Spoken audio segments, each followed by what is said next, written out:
Hello friends, स्वागत है आपका मेरे चैनल स्टडी विथ वरुण में। दोस्तों, आज हम class 12 biology chapter 13 organism and population इसके जो नीट के प्रीवियस ईयर पेपर क्वेश्चंस हैं उन्हें आज हम सोल्व करेंगे। क्वेश्चन नंबर 1 नीट 2019 में पूछा गया है। In a species the weight of newborn ranges from 2 to 5 kilogram. कोई स्पीसीज़ है उसमें जो न्यूबॉर्न होते हैं या ऑफ स्प्रिंग आते हैं नए, उनका वजन 2 से 5 किलोग्राम के बीच में रहता है। 97% of the newborn with an average weight between 3 से 3 to 3.3 किलोग्राम सर्वाइव। और लगभग 97% न्यूबॉर्न जिनका वजन 3 से 3.3 किलोग्राम के बीच में रहता है वो जीवित रहते हैं, सर्वाइव कर जाते हैं। whereas 99% of the infants born with weight from 2 to 2.5 kilogram और 4.5 किलो टू 5 किलोग्राम डाई। और लगभग 99% इन्फेंट्स जिनका वजन 2 से 2.5 किलोग्राम के बीच में और 4.5 से 5 किलोग्राम के बीच में रहता है वो मर जाते हैं। तो हमें बताना है इस पॉपुलेशन में कौन सा सिलेक्शन प्रोसेस हो रहा है। इसमें समझने वाली बात है कि जिन न्यूबॉर्न का वजन 3 से 3.3 किलोग्राम के बीच में रह रहा है वही सिर्फ सर्वाइव कर रहे हैं। बाकी इससे ऊपर वाले 4.5 से 5 किलोग्राम वाले वो भी मर रहे हैं और 2 से 2.5 किलोग्राम वाले इससे नीचे वाले वो भी मर रहे हैं। तो सिर्फ 3 से 3.3 किलोग्राम के बीच में जिन इन्फेंट्स का वजन है वही जीवित रह रहे हैं। तो हमें पता लग गया ये स्टेबलाइजिंग सिलेक्शन हो रहा है, क्योंकि पॉपुलेशन में एक स्टेबल वेट वाले 3 से 3.3 किलोग्राम जिनका एवरेज वेट होगा वही जीवित रहेंगे। तो ये एक स्टेबल वेट है, तो इस पॉपुलेशन में स्टेबलाइज सिलेक्शन हो रहा है। B is the correct answer.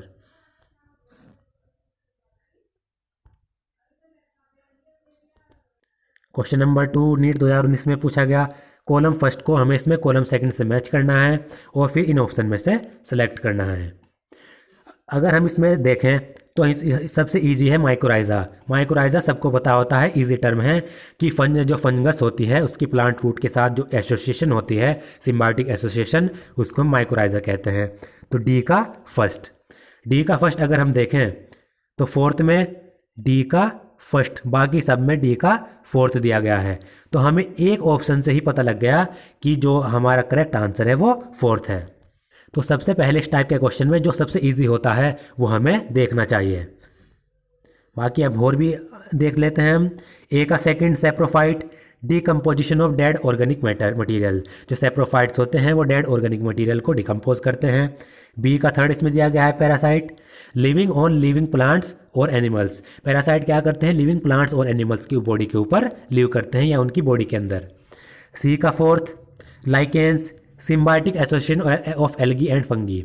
Algae और जो फंगी है या फंजाई है उसकी सिम्बायोटिक एसोसिएशन को हम लाइकेंस कहते हैं। और डी का फर्स्ट माइकोराइज़ा, फंजाई और प्लांट रूट्स का जो सिम्बायोटिक एसोसिएशन होता है उसको हम माइकोराइज़ा कहते हैं। क्वेश्चन नंबर 3 नीट 2018 में ये पूछा गया है। नेटेलिटी रेफर्स टू, किसी भी पॉपुलेशन में नेटेलिटी किसे कहते हैं हमें पता है, इजी टर्म है। नेटेलिटी कहते हैं बर्थ रेट को। जितने उस पॉपुलेशन में एक गिवन टाइम में जितने इंडिविजुअल का जन्म हो रहा है, बर्थ हो रहा है, उसको हम कहते हैं बर्थ रेट, और वही कहलाती है नेटेलिटी। क्वेश्चन नंबर 4 नीट 2018 में पूछा गया है। Which one of the following plant shows a very close relationship with a species of moth where none of the two can complete its life cycle without the other? इन चारों में से हमें एक plant select करना है जो moth के साथ बहुत ही क्लोज रिलेशनशिप शो करता है। ऐसी क्लोज रिलेशनशिप कि मॉथ और वो प्लांट एक दूसरे के बिना अपनी लाइफ साइकिल को कंप्लीट ना कर पाएँ। तो हमने पढ़ा है कि मॉथ जो है अपनी एक क्लोज रिलेशनशिप शो करता है यूका प्लांट से। तो B is the correct answer. इस रिलेशनशिप में क्या होता है, जो मॉथ्स होते हैं वो यूका प्लांट को पोलिनेट करते हैं और इसके बदले में जो यूका प्लांट्स हैं वो क्या करता है, वो मॉथ को एग ले करने के लिए अपना फ्लावर प्रोड्यूस करता है, फ्लावर प्रोवाइड कराता है। साथ ही साथ जो मॉथ के लार्वा हैं वो जो यूका प्लांट की सीड है उन पर फीड करते हैं। तो मॉथ की यूका प्लांट के साथ ये क्लोज रिलेशनशिप होती है। B is the correct answer. Question number 5 NEET 2018 में पूछा गया। In a growing population of a country, कोई भी कंट्री है उसकी ग्रोइंग पॉपुलेशन में, पहला option pre reproductive individual are more than the reproductive individual. Growing population में जो प्री रिप्रोडक्टिव इंडिविजुअल होते हैं वो रिप्रोडक्टिव इंडिविजुअल से ज़्यादा होते हैं। तो first is the correct answer. पहले ऑप्शन से हमें पता लग गया क्योंकि हमने जो ग्रोइंग या फिर जो एक्सपेंडिंग पॉपुलेशन है उसकी हमने डेफिनेशन पढ़ी है कि एक्सपेंडिंग पॉपुलेशन में या ग्रोइंग पॉपुलेशन में प्री रिप्रोडक्टिव इंडिविजुअल जो रिप्रोडक्टिव स्टेज में नहीं पहुंचे वो ज़्यादा होते हैं रिप्रोडक्टिव इंडिविजुअल से। क्वेश्चन नंबर 6 नीट 2018 में पूछा गया, which one of the following population interaction is widely used in medical science for the production of antibiotics. तो इनमें से हमें इन चारों में से ऐसा पॉपुलेशन इंटरेक्शन बताना है जो मेडिकल साइंस में यूज़ किया जा रहा है एंटीबायोटिक्स को बनाने के लिए। तो ये हमें याद रखना है, एंटीबायोटिक्स को बनाने के लिए जो पॉपुलेशन इंटरेक्शन होता है एंटीबायोटिक्स के प्रोडक्शन में वो होता है एमेंसेलिज्म। तो D is the correct answer. Amensalism में क्या होता है, एक जो स्पीसीज होती है वो तो डिस्ट्रॉय होगी या उसको नुकसान होगा और दूसरी न्यूट्रल रहेगी, और यही एंटीबायोटिक्स के प्रोडक्शन में यूज़ होता है। क्वेश्चन नंबर 7 नीट 2017 में पूछा गया, असिम्प्टोट इन ए लॉजिस्टिक ग्रोथ कर इज ऑब्टेन्ड व्हेन। एक लॉजिस्टिक ग्रोथ कर है उसमें हमें बताना है कि जो एसिम्प्टोट कंडीशन है वो कब ऑब्टेन्ड होगी। असिम्प्टोट होता है जब पॉपुलेशन डेंसिटी कैरिंग कैपेसिटी पर पहुंच जाती है। तो पॉपुलेशन डेंसिटी हम रिप्रेजेंट करते हैं एन से, कैरिंग कैपेसिटी हम रिप्रेजेंट करते हैं के से। तो जब पॉपुलेशन डेंसिटी कैरिंग कैपेसिटी के इक्वल हो जाएगी तो उस कंडीशन को कहेंगे हम एसिम्प्टोट। तो A is the correct answer. अब इसमें टर्म आया कैरिंग कैपेसिटी। तो नेचर में क्या होता है, किसी भी गिवन हैबिटेट में या किसी भी गिवन हैबिटेट के पास इतने रिसोर्सेज होते हैं कि वो एक मैक्सिमम पॉसिबल जो नंबर होते हैं ऑर्गेनिज्म के उनको ही वो सपोर्ट कर सकती है। और जब इस मैक्सिमम नंबर के पार ऑर्गेनिज्म चले जाते हैं या पॉपुलेशन चली जाती है तो आगे ग्रोथ नहीं हो पाती, उसको कहते हैं हम कैरिंग कैपेसिटी। और एसिम्प्टोट जब कैरिंग कैपेसिटी पॉपुलेशन डेंसिटी के इक्वल हो जाए। क्वेश्चन नंबर 8 नीट 2017 में पूछा गया है, plants which produce characteristic pneumatophores and show vivipary belongs to. जो प्लांट्स न्यूमेटोफोर्स प्रोड्यूस करते हैं और विविपेरी शो करते हैं वो किस ग्रुप से बिलोंग करते हैं, हमें बताना है। सबसे पहले न्यूमेटोफोर्स कहते हैं स्मॉल वर्टिकल रूट्स जो प्लांट प्रोड्यूस करते हैं। और विविपेरी वह प्रोसेस है जिसमें सीड का जर्मिनेशन हो जाता है जब सीड प्लांट से अटैच होती है, यानी सीड प्लांट से अटैच कंडीशन में है और वहीं पर ही उसका जर्मिनेशन हो जाता है। तो ये जो कैरेक्टरिस्टिक हैं ये हेलोपाइट्स प्लांट्स की कंडीशन है। जो प्लांट सेलाइन कंडीशन में ग्रो करते हैं वो न्यूमेटोफोर्स प्रोड्यूस करते हैं और विविपेरी शो करते हैं, यह हमें याद रखना है। क्वेश्चन नंबर 9 नीट 2017 में पूछा गया है, presence of plant arranged into well defined vertical layers depending on their height can be seen best in. हमें बताना है कि ऐसी की कौन सी जगह पर जो प्लांट्स हैं वो वर्टिकल लेयर्स पे वेल डिफाइंड वर्टिकल लेयर्स में अरेंज होते हैं अपनी हाइट के अनुसार। तो वो इसका करेक्ट आंसर है tropical rain forest. Tropical rain forest में जो प्लांट होते हैं वो वेल डिफाइंड वर्टिकल लेयर्स में अपनी हाइट के अनुसार हमें दिखाई दे सकते हैं कि हाइट के अनुसार वो अरेंज होते हैं। क्वेश्चन नंबर 10 नीट 2017 में पूछा गया, mycorrhiza are the example of. Mycorrhiza किसका एग्जाम्पल है, तो हमें पता है माइकोराइजा क्या है, म्यूचुअलिज्म का एग्जाम्पल है, जहाँ पर जो फंगस है वो भी बेनिफिट होती है और जो प्लांट है वो भी उसे भी फायदा होता है। तो C is the correct answer. Question number 11 NEET 2016 phase first में ये पूछा गया है, it is much easier for a small animal to run up hill than for a large animal because. ये जिसमें कहा गया है कि जो स्मॉल एनिमल्स होते हैं वो अप हिल यानी हायर एल्टीट्यूड पे इजीली रन कर जाते हैं किसके मुकाबले, लार्ज एनिमल के मुकाबले। तो ऐसा क्यों होता है। पहला option, small animals have a lower auto requirement. जो स्मॉल एनिमल्स होते हैं उनकी ऑटो रिक्वायरमेंट कम होती है, गलत ऑप्शन है। The efficiency of muscles in large animals is less then in the small muscle.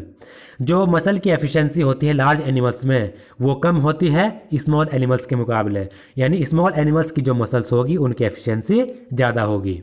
तो ये बिल्कुल सही ऑप्शन है। तो B is the correct answer.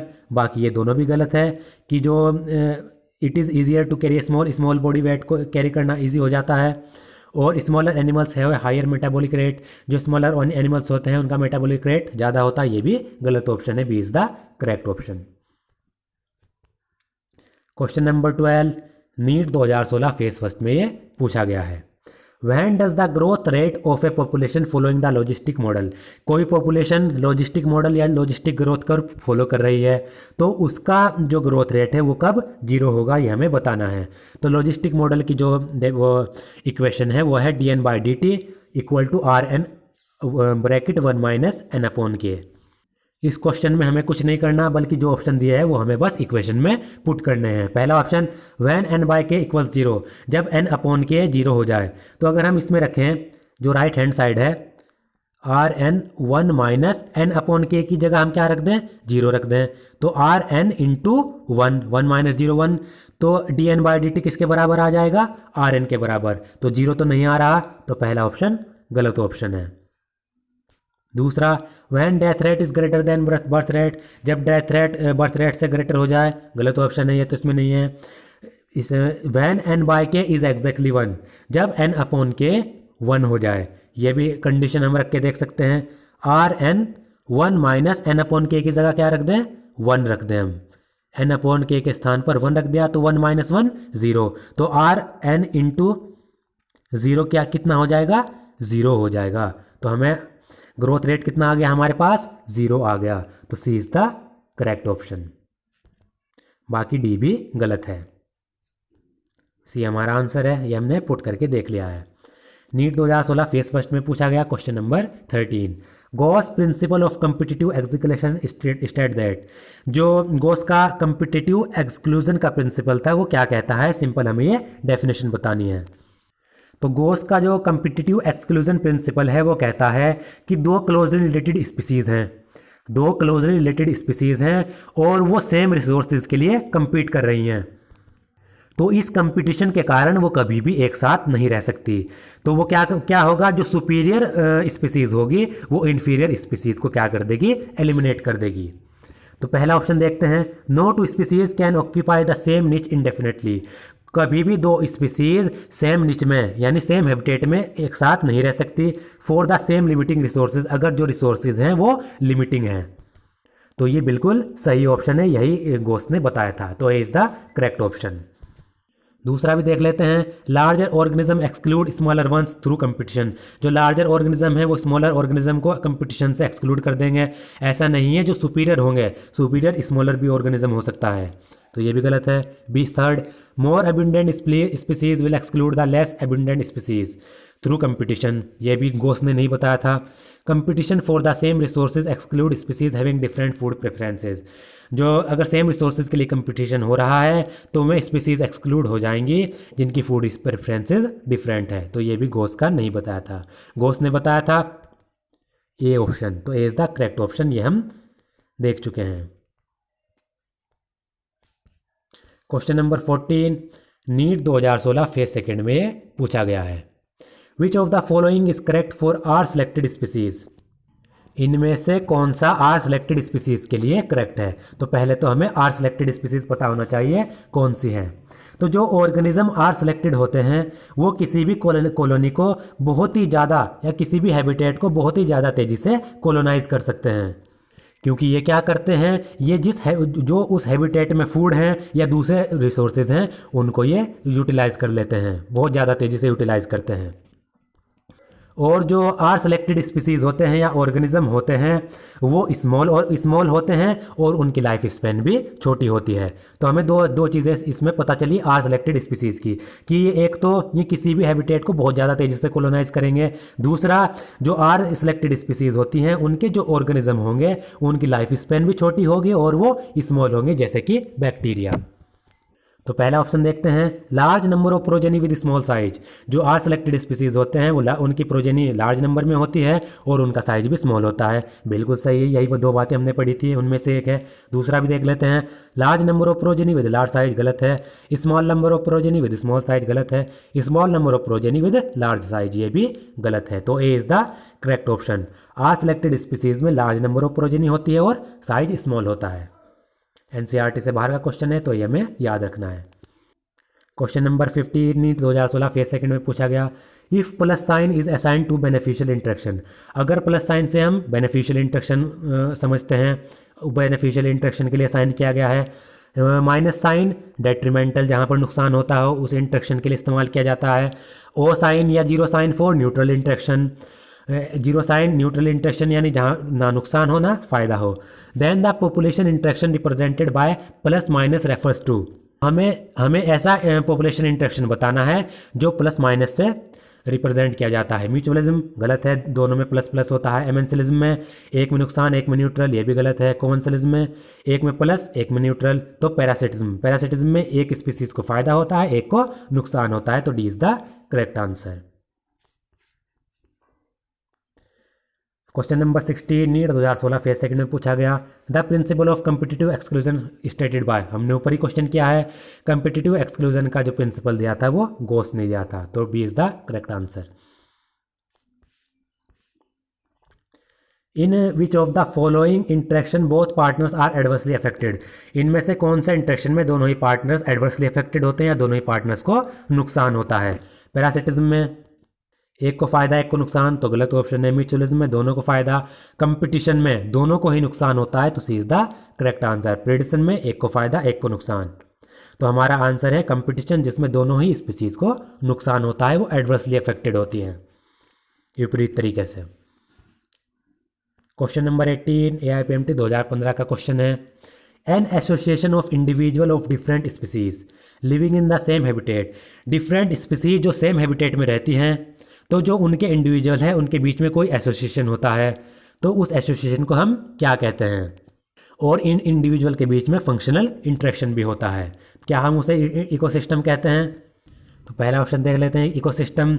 Ecosystem में क्या होता है, जो ऑर्गेनिज्म है वो आपस में इंटरेक्ट करते हैं और एनवायरनमेंट के साथ इंटरेक्ट करते हैं। तो ये तो गलत है क्योंकि ये इस डेफिनेशन के अनुसार नहीं है। पॉपुलेशन में भी नहीं, क्योंकि उसमें सेम टाइप के इंडिविजुअल होते हैं ना कि डिफरेंट स्पीसीज के इंडिविजुअल। गलत है। इकोलॉजिकल नीच हैबिटेट को कहते हैं। Biotic community, D is the correct answer. Biotic community में क्या होता है, जो डिफरेंट स्पीसीज के इंडिविजुअल होते हैं वो एसोसिएशन में रहते हैं, सेम हैबिटेट में रहते हैं और आपस में इंटरेक्ट भी करते हैं। तो D is the correct option. Question number 19 AIPMT 2014 में पूछा गया, just as a person move from Delhi to Shimla to escape the heat for the duration of hot summer. गर्मियों के दौरान क्या होता है, जो दिल्ली में बहुत ज़्यादा गर्मी होती हैं, तो समर के दौरान जो पीपल्स होते हैं वो दिल्ली से शिमला में चले जाते हैं क्योंकि शिमला में ठंड होती है। इसी प्रकार thousand of migratory bird from Siberia and other extremely cold northern region move to. और इसी प्रकार जो हज़ारों माइग्रेटरी बर्ड साइबेरिया से या दूसरे ठंडे स्थानों से नॉर्दर्न रीजन में आ जाती हैं, तो वो कहाँ पर आती हैं ये हमें बताना है। वो माइग्रेटरी बर्ड्स होती हैं साइबेरिया से, वो आती हैं क्योलाडो नेशनल पार्क में। ये हमें याद रखना है, D is the correct option. NEET 2013 में क्वेश्चन ये पूछा गया, beside paddy field cyanobacteria are also find inside vegetative part of. जो साइनोबैक्टीरिया हैं वो पेडीफील्ड्स में, यानी जो धान होते हैं, जो चावल की जो फसल होती है वहाँ पर पाए जाते हैं साइनोबैक्टीरिया। लेकिन पेडीफील्ड्स के अलावा साइनोबैक्टीरिया ऐसा ऑर्गेनिज्म बताना है जिसके वो वेजिटेटिव पार्ट में पाया जाता हो, तो वो है साइकस। जो साइनोबैक्टीरिया है वो पेडीफील्ड्स के अलावा साइकस में पाए जाते हैं, साइकस के वेजिटेटिव पार्ट में। तो D is the correct option. Question number 21 NEET 2013 में ये पूछा गया है, a sedentary sea anemone gets attach to the shell lining of hermit crab. एक सेडेंट्री सी एनिमोन है, वो क्या होता है, वो हर्मिट क्रैब की शेल से अटैच हो जाता है। तो इस प्रकार के एसोसिएशन को हम क्या कहते हैं, ये एसोसिएशन होता है कॉमनसेलिज्म। जिसमें क्या होता है, कॉमनसेलिज्म में एक जो स्पीसीज होती है, ऑर्गेनिज्म होता है, उसको फ़ायदा होता है, दूसरा न्यूट्रल रहता है। तो जो sedentary sea anemone hermit crab से जुड़ रहा है, ये कॉमनसेलिज्म को शो करता है। तो is the correct answer. Question number 22 NEET 2013 में ये पूछा गया है, a biologist studied the population of rat in a barn. एक बायोलॉजिस्ट ने क्या किया, रैट्स की पॉपुलेशन पर स्टडी की। He found that the average natality was 250। उन्होंने पाया कि जो एवरेज नेटिलिटी थी या बर्थ थे, नेटिलिटी कहते हैं बर्थ को, रेट्स में जो एवरेज बर्थ थे वो 250 थे, मोर्टेलिटी या जो डेथ रेट था वो 240 था, इमिग्रेशन 20 था और इमाइग्रेशन 30 था। तो the net increase in population, तो पॉपुलेशन में नेट इंक्रीज कितनी हुई, ये हमें बताना है कि पॉपुलेशन इस टाइम के दौरान कितनी बढ़ी। तो नई पॉपुलेशन जो निकालने का फॉर्मूला होता है वो होता है N0 plus birth plus immigration, कितने वहाँ पर आए, माइनस डेथ प्लस इमाइग्रेशन, यानी कितने, इमाइग्रेशन कहते हैं कितने वहाँ से गए। तो एन नोट पॉपुलेशन यानी पॉपुलेशन उस समय कितनी है ये तो हमें नहीं दिया गया, प्लस बर्थ, तो बर्थ रेट कितना है, नेटिलिटी 250, प्लस इमिग्रेशन कितने हैं, कितने उस पॉपुलेशन में आकर जुड़े 20, माइनस डेथ रेट कितनी है, मोर्टेलिटी 240 और इमाइग्रेशन है 30, यानी इतने वहाँ से चले गए। तो 250 प्लस 20 270, माइनस 240 प्लस 30 270, तो इज इक्वल टू 0। तो हमें पता लग गया कि जो पॉपुलेशन है उसमें ना तो कोई जो है इंडिविजुअल इंक्रीज हुआ है ना इंडिविजुअल डिक्रीज हुआ है। तो जो एन टी यानी टी टाइम पर जो पॉपुलेशन है वही जो 0 टाइम पे या जिस समय स्टडी की जा रही है उस समय की जो पॉपुलेशन है वो दोनों ही सेम है। तो जो इंक्रीज हुआ पॉपुलेशन में हुआ 0, तो B is the correct answer. दोस्तों आज का मेरा वीडियो अगर आपको पसंद आया हो तो प्लीज़ मेरे चैनल को सब्सक्राइब करें, शेयर करें और लाइक करें।